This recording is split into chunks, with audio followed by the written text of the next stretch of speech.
지난주에 이어서 히브리서 6장 말씀을 전하도록 하겠습니다. 앞서 히브리서 5장 마지막 부분부터 6장 이 초반부까지 6장 8절까지는 히브리서 저자의 경고와 책망의 메시지가 담겨 있었습니다. 너희가 그렇게 말씀의 초보를 계속적으로 배워야 하는 지경에 머물러서는 안 된다. 단단한 음식을 먹을 수 있는 장성한 자가 되어야 한다. 말씀의 초보라고 할 만한 그 내용들을 더 이상은 배우지 않아도 될 만큼 완전한 지경에 이르러야 너희가 고난 앞에서도 흔들리지 않을 수 있다라는 내용들이었습니다. 그리고 이러한 도를 저버리고 다시 유대교로 돌아가려고 하는 자들은 마치 구원을 자신의 능력이나 자신의 선택으로 이룰 수 있다라고 여기는 자들이기 때문에 그들은 결코 회개함에 이를 수 없는 자들이다라는 말로 아주 무서운 경고를 던졌습니다. 그리고 지난주에 살핀 본문에 와서는 이제 히브리서 저자가 이제 분위기를 약간 전환을 시켰습니다. 그러나 너희에게 더 좋은 것, 구원에 속한 것이 있음을 확신한다. 그러니까 앞에 내용만 보면 히브리서 이 수신자들은 너무 믿음이 없어가지고 고난 앞에서 유혹 앞에서 늘 넘어지는 그런 자들로 보여지지만, 그런데 히브리서 기자가 하는 말은 그러나 내가 너희에게 구원받은 증거가 있음을 확신한다. 그러니 너희는 그 믿음으로 고난을 이기라라는 말로 응원의 메시지를 던지기 시작했다는 겁니다. 히브리서 기자가 말하는 구원받은 성도다운 모습은 무엇이었습니까? 이제 지난주 설교였지요. 먼저는 하나님의 사랑으로 성도를 섬기는 것이었고, 나아가 성도로서 부지런해야 할 일들의 부지런함으로써 소망이 풍성해지는 것이었고, 또한 신앙의 선배들처럼 약속을 붙잡고 오래 참는 믿음이다라고 했습니다. 그리고는 이제 오늘 본문으로 이 내용이 이어지는 것입니다. 지난주에 잠시 보았던 것처럼 오래 참음으로 약속을 기업으로 받은 자의 좋은 예가 되는 사람이 아브라함인데, 이제 그 아브라함의 이야기를 먼저 꺼내면서 하나님의 약속에 대한 이야기를 하기 시작합니다. 하나님께서 우리에게 약속을 주셨고 또한 약속에 더하여서 맹세를 하셨는데, 이것이 곧 성도의 소망이 된다라는 것입니다. 현재 수신자들은 고난 때문에 유대교로 다시 돌아가려는 그런 유혹에 빠져 있는데, 이들이 더 이상 흔들리지 않을 수 있도록 이들에게 위로가 되고 소망이 되는 메시지를 전한다라는 겁니다. 오늘 이렇게 히브리서 저자가 전하는 소망의 메시지를 함께 살피도록 하겠습니다. 오늘 설교는 크게 세 부분입니다. 먼저는 하나님께서 약속을 주시면서 맹세까지 하신 이유는 약속하신 것을 반드시 이루신다는 사실을 나타내기 위함입니다. 두 번째로 하나님께서 약속과 더불어 맹세까지 하신 또 하나의 이유는 약속을 아는 성도로 하여금 위로와 소망을 얻게 하기 위함입니다. 세 번째로 성도가 이 사실에 대한 소망을 가질 때에 이 땅을 신실하게 살아갈 수 있습니다.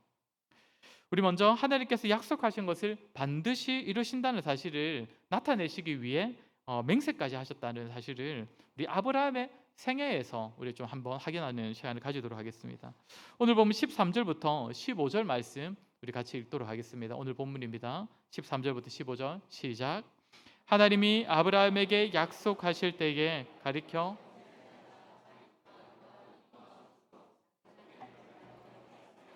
이르시되 내가 반드시 너에게 복주고 복주며 너를 번성하게 하고 번성하게 하리라 하셨더니 그가 이같이 오래 참아 약속을 받았느니라. 아멘.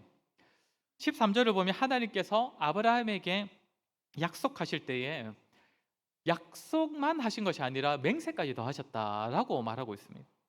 그리고 맹세할 때에는 자기를 가리켜 맹세하셨다라고 이야기를 합니다. 그 당시에 맹세라는 것은 사람이 주로 자신이 섬기는 신의 이름으로 맹세를 했습니다. 또는 신하가 왕의 이름으로 맹세를 하든지, 또 종이 주인의 이름으로 맹세를 하든지 자기보다 더 큰 존재의 이름을 걸고 맹세를 하였습니다. 왜 그렇게 했겠습니까? 자기보다 더 큰 존재의 이름으로 걸고 맹세하여서 만약 내가 이 맹세를 어긴다면 내가 이름을 걸었던 나보다 더 큰 존재에게 벌을 받겠습니다. 그의 저주를 받겠습니다라는 것이죠. 신의 이름으로 맹세를 했으면 내가 이 맹세를 어겼을 때 신이 나에게 저주를 내려도 마땅합니다. 그러니까 왕이나 또 주인의 이름으로 맹세를 했으면 내가 이 맹세를 지키지 않았을 때 그에게 내가 벌을 받겠습니다라는 겁니다. 그런데 하나님께서는 당연히 더 높은 존재의 이름을 빌리실 수가 없으시지요. 하나님께서 가장 높으신 분이시기 때문에 더 큰 존재의 이름으로 맹세하실 수가 없는 것입니다. 그렇기 때문에 사실 하나님께 있어서 맹세는 필요가 없는 행위나 마찬가지입니다. 맹세를 어기시더라도 하나님을 벌할 수 있는 존재가 결코 없기 때문입니다. 그럼에도 하나님께서는 자신이 하실 일에 대하여서 왜 약속만 주신 것이 아니라 자기 이름으로 자기 이름을 걸고서 맹세까지 하신 것인가? 그것은 바로 약속하신 것을 반드시 지키시고 이루시겠다는 사실을 확증하시기 위함입니다. 14절을 보면 하나님께서 아브라함에게 주신 약속을 아주 간략하게 말하고 있습니다. 내가 반드시 너에게 복을 주고 번성하게 하리라. 번성을 위해 필요한 것은 크게 보면 두 가지죠. 땅과 자손인데 하나님께서 이에 대하여서 아브라함에게 약속만 하신 것이 아니라 맹세까지도 하셨다는 겁니다. 우리 창세기의 기록을 좀 살펴보도록 하겠습니다. 하나님께서 아브라함에게 약속을 주시고 내가 반드시 이것을 지키겠다고 맹세하신 기록들이 있는데 먼저 창세기 15장 8절과 9절 말씀입니다. 우리 같이 읽겠습니다. 그가 이르되 주 여호와여 내가 이 땅을 소유로 받을 것을 무엇으로 알리이까? 여호와께서 그에게 이르시되 3년 된 순양과 산비둘기와 집비둘기 새끼를 가져올지니라. 우리 잘 아는 내용인데 저 구절의 앞의 내용을 보면 하나님께서 아브라함에게 땅에 대한 약속도 주시고 자손에 대한 약속도 주시는데 아브라함이 그 약속을 들어볼 때에 사실 이것은 너무나 어마어마한 약속의 내용인 겁니다. 자신의 상황과 현실을 비춰보면 도무지 이루어지기 힘들 것 같은 그런 약속을 주시니 이제 아브라함이 하나님께 다시 물은 겁니다. 내가 이 약속이 이루어질 것을 어찌 알 수 있겠습니까? 그랬더니 하나님께서는 이 당시에 사람들이 서로 조약을 맺고 이제 맹세를 하던 그 방식을 그대로 사용하십니다. 당시에 사람들이 조약을 맺을 때에 짐승들을 반으로 쪼개어 놓고 사람들이 그 조약을 맺는 두 당사자가 그 짐승 사이로 지나가는 방식으로 그 당시에 조약을 맺었습니다. 어떤 의미였겠습니까? 이 조약을 어기는 존재는 이 짐승처럼 될 것이다. 그러니 반드시 이 조약을 지켜야 한다. 맹세를 지켜야 한다라는 의미를 담아서 쪼갠 짐승 사이로 지나가는 행위를 가졌다는 것입니다. 그런데 하나님께서 아브라함에게 약속을 주실 때에 하나님께서 친히 사람들이 만든 그 방식으로 자신의 맹세를 나타내 주셨다는 겁니다. 하나님께서 약속을 이루실 것을 내가 무엇으로 알겠습니까? 라고 묻는 아브라함에게 인간들이 사용하는 방식으로 자신을 낮추셔서 결코 쪼개어지실 수 없는 분이시지만 약속하신 것을 반드시 이루시겠다는 자신의 뜻과 의지를 나타내 보여주신 것이죠. 또 창세기 22장을 가보면 하나님께서 실제로 맹세라는 단어를 사용하시면서 약속을 강조하신 기록이 있습니다. 모리아산에서 이삭을 제물로 바친 사건인데 우리 창세기 22장 16절부터 18절까지 좀 길지만 우리 함께 읽도록 하겠습니다. 시작. 이르시되 여호와께서 이르시기를 내가 나를 가리켜 맹세하노니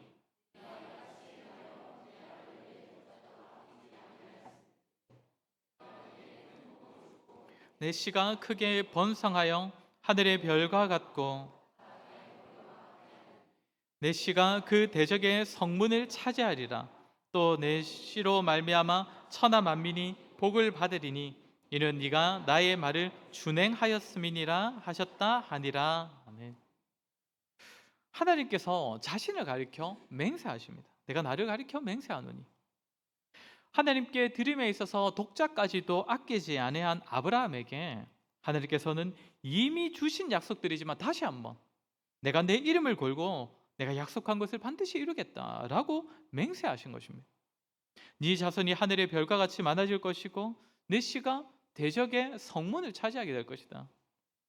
여기서 말하는 씨는 단기적으로는 자신의 바로 그 자녀들, 그러니까 이삭을 비롯한 이스라엘 자녀들로 볼 수 있지만 사실 예수 그리스도를 예표하는 단어입니다.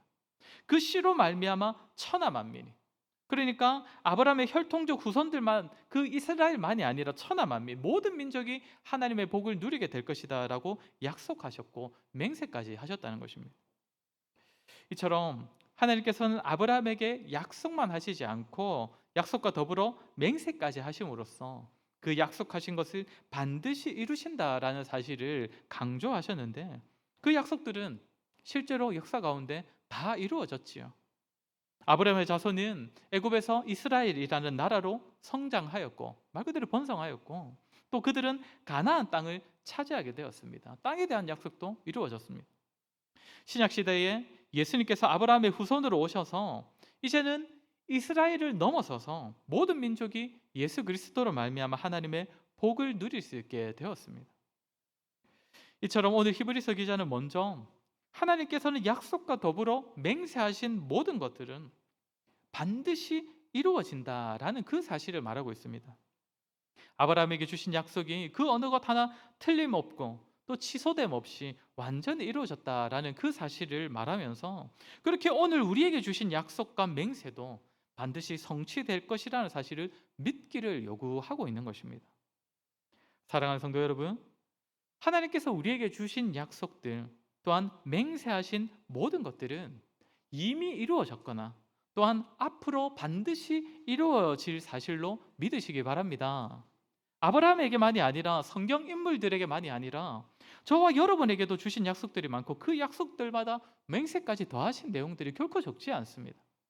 하나만 찾아보겠습니다. 이사야 54장 9절과 10절 말씀입니다. 같이 읽겠습니다. 이는 내게 노아의 홍수와 같도다. 내가 다시는 노아의 홍수로 땅 위에 범람하지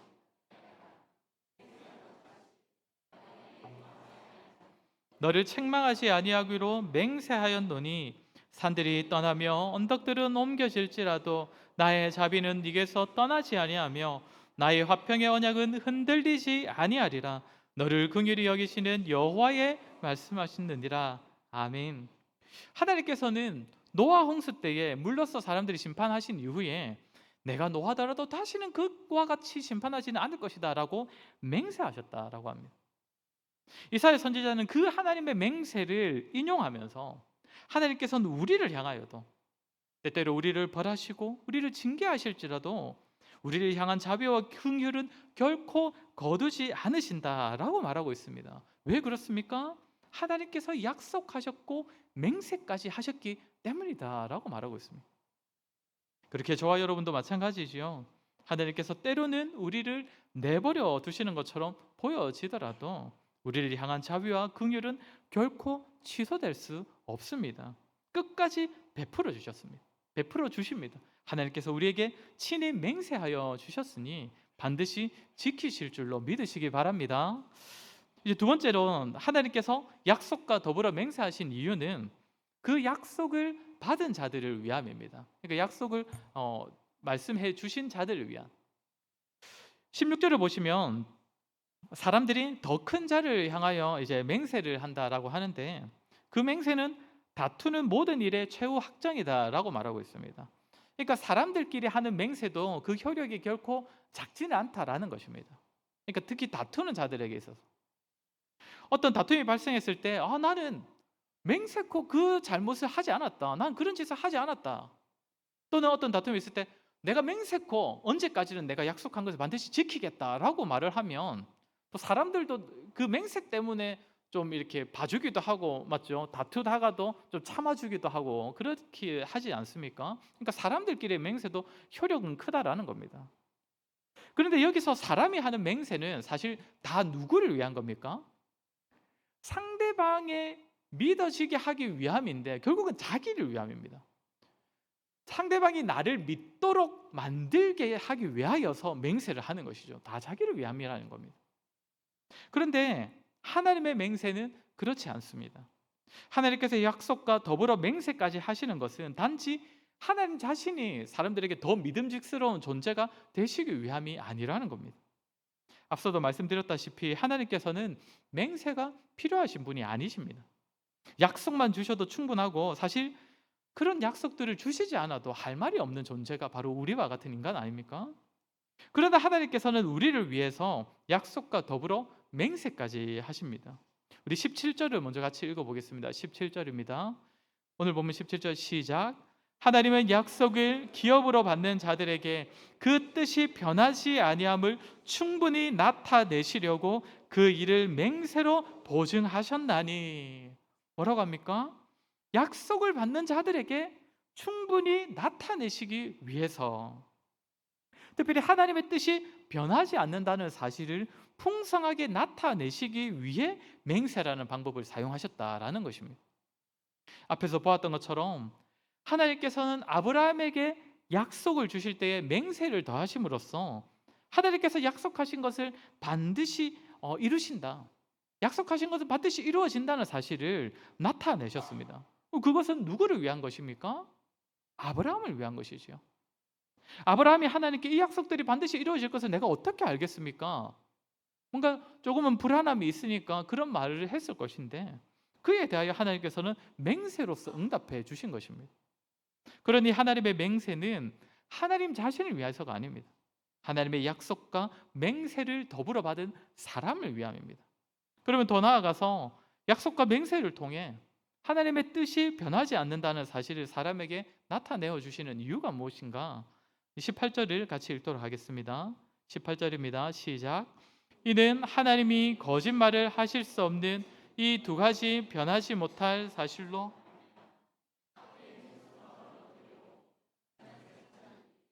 큰 안위를 받게 하려 하심이라. 아멘.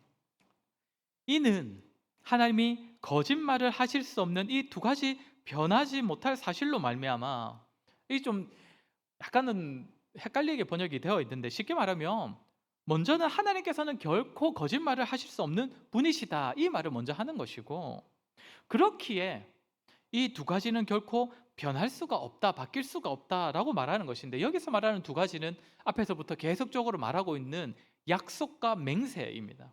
약속과 맹세는 결코 변할 수가 없다.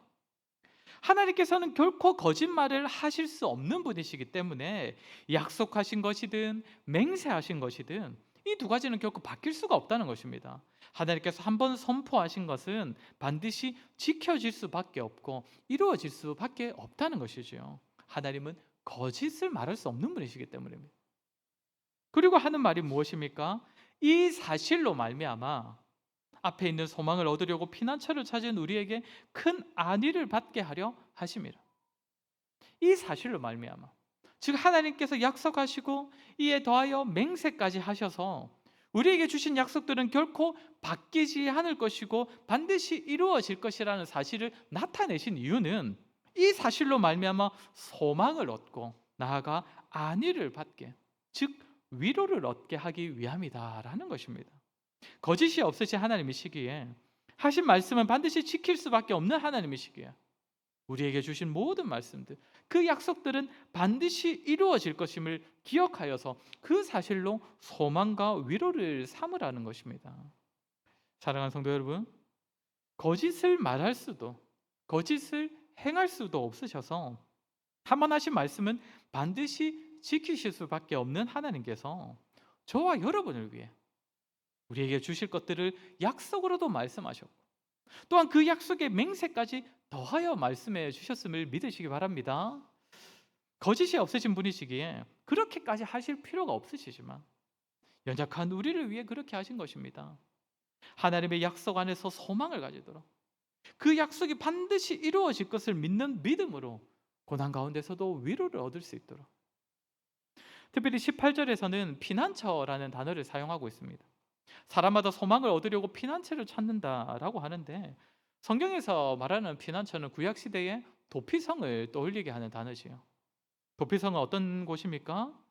생명의 위협을 받는 자가 그곳에 들어가기만 하면 더 이상 생명을 빼앗길 위험에 놓이지 않게 되는, 그래서 더 이상 불안해하거나 더 이상 도망칠 필요가 없이 안정과 평안을 누릴 수 있는 곳이 바로 도피성, 피난처입니다. 하나님의 약속과 맹세 안에서 소망을 찾는 자의 삶이 그러하다는 것입니다. 우리가 거기에 소망의 근거를 두고 그 약속 안에서 위로를 누릴 때에 마치 도피성으로 피한 자와 같이 되어서 더 이상 누구도 우리의 소망과 위로를 빼앗지 못하게 된다라는 것이죠.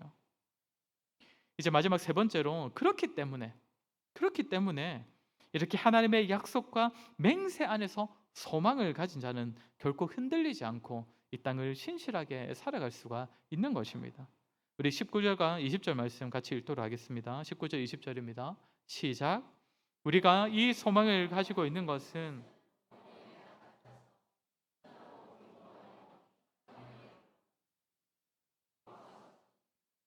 멜기세덱의 반차를 따라 영원히 대제사장이 되어 우리를 위하여 들어가셨느니라. 아멘. 19절 보면 우리가 이 소망을 가지고 있는 것은 영혼의 닷 같아서 튼튼하고 견고하여. 그러니까 하나님의 약속과 맹세에 하나님께서 약속과 맹세하심에 소망을 둔 자는 아주 튼튼하고 견고한 닻을 내린 것과 같다라는 것입니다.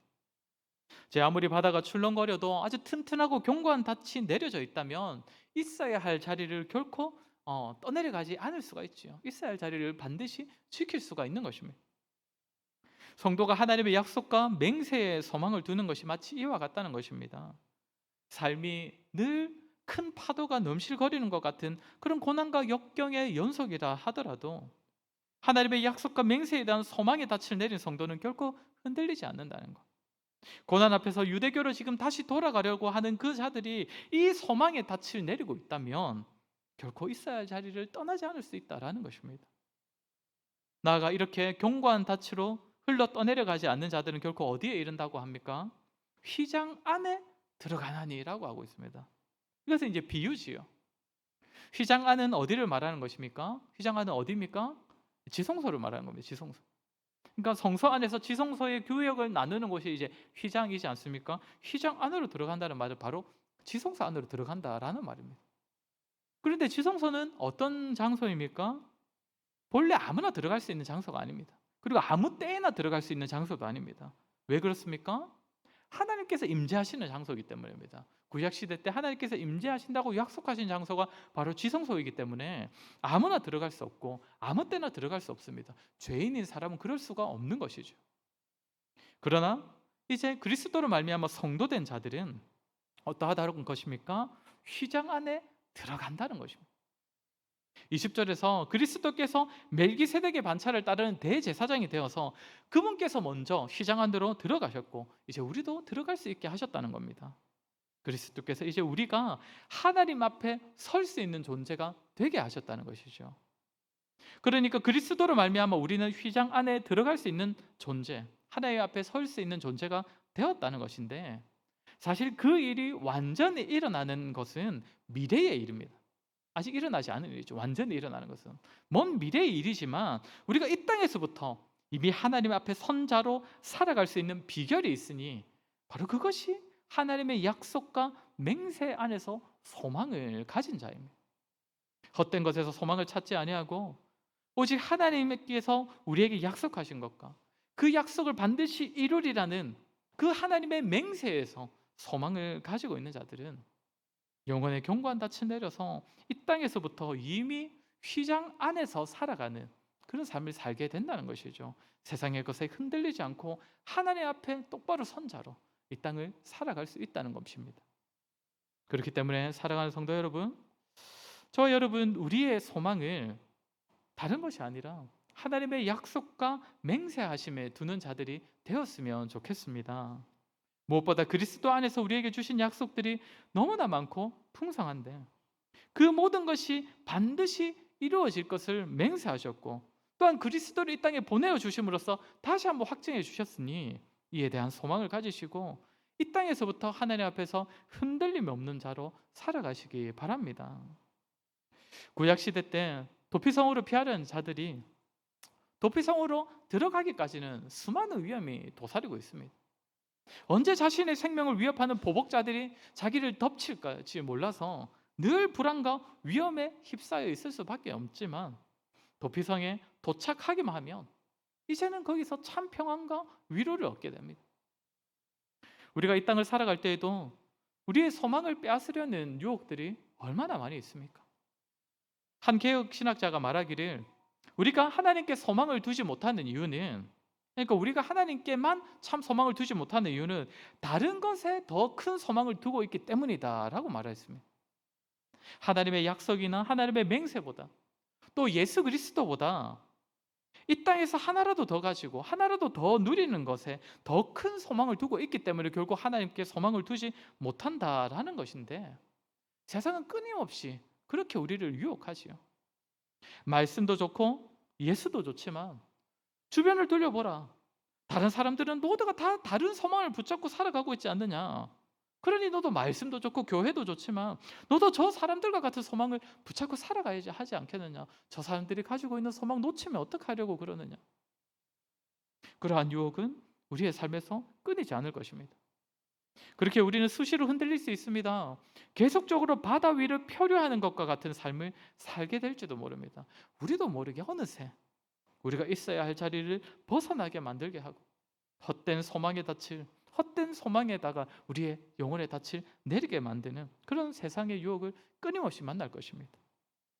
이러한 세상 가운데 우리에게 필요한 것은 하나님께서 우리에게 허락하신 참 소망을 붙잡는 것입니다. 하나님께서 그리스도 안에서 약속하신 천국과 또 영생과 이 땅에서의 돌보심과 이 땅에서 하나님께서 친히 우리의 필요들을 채워주시겠다고 하신 그 약속들과 더불어 맹세하신 사실을 우리의 참된 도피처로 삼고 거기에 우리의 소망을 두는 것입니다. 또한 이 소망으로 우리의 영혼의 닻을 내릴 때에 우리는 온갖 세상의 유혹과 또한 고난과 결핍 앞에서도 휘장 안에 들어선 자로서 하나님 앞에 선 견고한 성도로 살아갈 수 있을 것입니다. 그렇게 성도 여러분, 날마다 말씀 안에서 우리를 향하신 하나님의 약속을 새롭게 발견하시고 또한 약속과 더불어 맹세까지 하신 하나님을 대면하는 삶을 살아가시길 바랍니다. 무엇보다 이 모든 약속과 맹세의 성취로 이 땅에 오신 예수 그리스도께 소망을 두시길 바랍니다. 이미 우리의 죄를 사하시고 이미 우리를 위해 부활하심으로써 약속을 성취하신 그리스도께서 앞으로 남아있는 약속들도 어김없이 완전히 성취해 주실 것입니다. 저와 여러분, 오늘 들은 말씀처럼 하나님의 약속과 맹세에 대한 소망과 위로가 풍성해져서 참 소망을 모르는 이 땅 가운데 참 소망을 정말 가르쳐주고 보여주는 그런 삶을 살아가심으로써 이 세상을 위로하시는 저와 여러분 되시기를 주의 이름으로 간절히 소원합니다. 우리 들은 말씀을 기억하며 우리 같이 한번 기도하도록 하겠습니다. 우리 말씀을 기억하며 기도할 때에 정말 세상의 헛된 것에 소망을 두지 않고 오직 하나님께만 소망을 두게 해달라고, 거짓 없으시고 또 변하지 않으시는 하나님께서 말씀으로 우리에게 약속하셨으니 주신 약속들이 반드시 이루어질 줄을 믿고 그 사실에 우리의 소망을 두게 해달라고 기도합시다. 그래야 이 세상의 유혹과 또 때때로 믿음으로 걷는 길에서 당하는 고난이 있다 하더라도 흔들리지 않는 모습으로 하나님 앞에 굳건하게 선 자로 이 땅을 살아가게 해달라고 우리 시간에 들은 말씀을 기억하며 우리 잠시 한번 기도하도록 하겠습니다. 기도하겠습니다.